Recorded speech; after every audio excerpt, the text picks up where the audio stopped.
கர்த்தருக்கு ஸ்தோத்திரம். இன்றைய வேத வார்த்தை ஏசாயா 55ஆம் அதிகாரம் 13வது வசனம். முட்செடிக்கு பதிலாக தேவதாரு விருட்சம் முளைக்கும், காஞ்சோரிக்கு பதிலாக மிருது செடி எழும்பும்.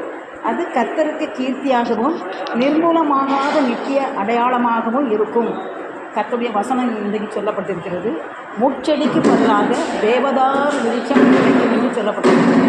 பல நேரங்களிலே நம்முடைய வாழ்க்கையில் முட்செடியை போன்றதான பலவிதமான பிரச்சனைகள், போராட்டங்கள், சோதனைகள், நெருக்கங்கள், வியாதிகள் நம்முடைய வாழ்க்கையில் வருவது உண்டு. கடன் பிரச்சனை நம்முடைய வாழ்க்கையில் தொடர்வது உண்டு. நன்மையான காரியங்களை சுதந்திரிக்க விடாதபடிக்கு பல நிலைமைகளிலே சத்துரு நம்முடைய வாழ்க்கையை முட்களைப் போல நம்முடைய வாழ்க்கையை மாற்றி வைத்திருப்பான். முட்களுக்கு முட்செடிக்கு பதிலாக தேவதாரு விருட்சம் முளைக்கும் என்று சொல்லப்பட்டிருக்கிறது.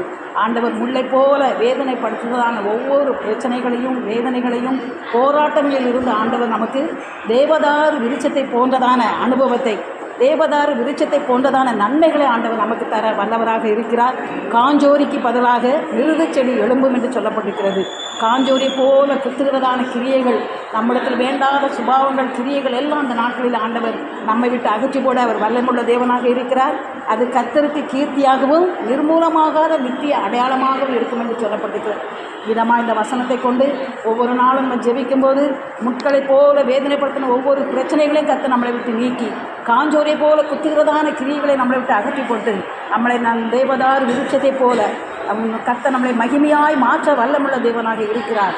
ஆகவே கர்த்ததாமே அந்த வார்த்தைகளை ஆசீர்வதிப்பாராக. கர்த்தர் உங்களை ஆசீர்வதிப்பாராக. Amen. Amen. Praise the Lord.